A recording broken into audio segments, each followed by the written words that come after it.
he was always seeking, remembering. Finally, we ended up at Wing On Department Store, where I encouraged him to try on a pair of black Rockports, but they were too expensive, in his view. He picked up a pair of electric blue sneakers with 3 gold stripes along each side, similar to the ones my high school boyfriend used to wear 20 years back. They were on sale. Hallelujah, this being the real reason they'd caught Ba's eye. And they were comfortable, he claimed. Not that he's ever put much stock in comfort, his own or others. I remember thinking that at least in sneakers, he'd be unlikely to slip. Or maybe it's just easier for me to remember things that way. Me, the sweet, caring daughter, patiently cajoling the old guy, impossible as ever, yet strangely endearing in his stubbornness, electric blue sneakers and all.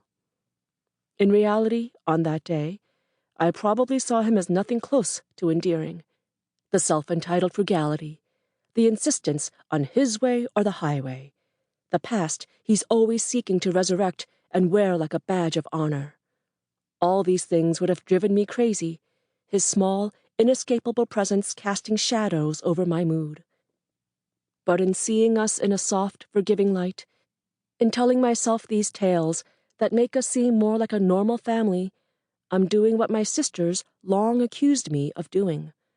I'm like a child, seeking enchantment in repeated stories that take on the weight of truth only through an act of imagination.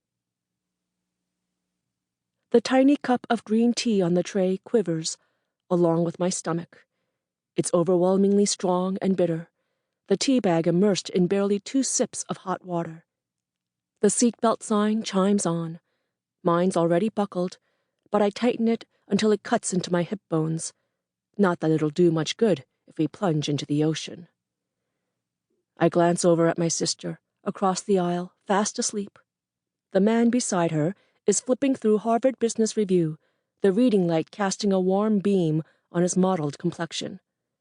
At the beginning of the flight, he was getting chatty, dangerously chatty. I overheard him telling Celeste that he's an economics prof, headed to Hong Kong for a conference. His fingertips gleamed with the grease of chips, shiny as his bald head, as he leaned closer. From a certain angle, my sister's quite pretty. The guy asked her about restaurants and museums. He told her that he's especially interested in having a proper English high tea. Would she recommend the Four Seasons or the Peninsula? No idea. Celeste jumped up and rummaged through the overhead bin and slammed it shut. She raked her long hair up into a ponytail, exposing the intricate tattoo of a spider behind her ear. The pretty Celeste vanished in a heartbeat. You think I'm fresh off the boat? The guy got the hint that she wasn't feeling chatty. Celeste isn't thrilled about going home. It's been quite a few years since she's set foot on home soil. But who's counting, right? Now I watch my sister begin to wake, a yawn overtaking her face like a tsunami in slow motion. She rubs a knuckle into her eye. Ba, she murmurs. What about Ba? She's still in the process of awakening, dream world and real world overlapping. He's dead, right? Something contracts in her eyes, leaving behind a glassy film. We don't know that yet. We'll have to see how he is when we get there. Oh. A confused look. The tear comes to a head and dribbles down her cheek. It's okay. Reaching across the aisle, I put a hand on her arm, hot moisture suddenly stinging and bursting in my own eyes. It's going to be okay. He's going to be okay.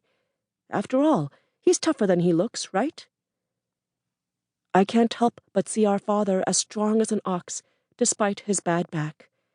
Even if he hasn't lifted a finger in decades, he still gives the impression, through sheer force of personality, of someone who could haul a boulder if he had to. Once, years ago, as a teenager, I had the privilege of working for him. My glamorous job was to carry boxes from a warehouse to the trunk of his car. Bend at the knees when you lift, Boss shouted over his shoulder from the driver's seat, not bothering to get out. That way you'll save your back. I learned that lesson all too late. Bend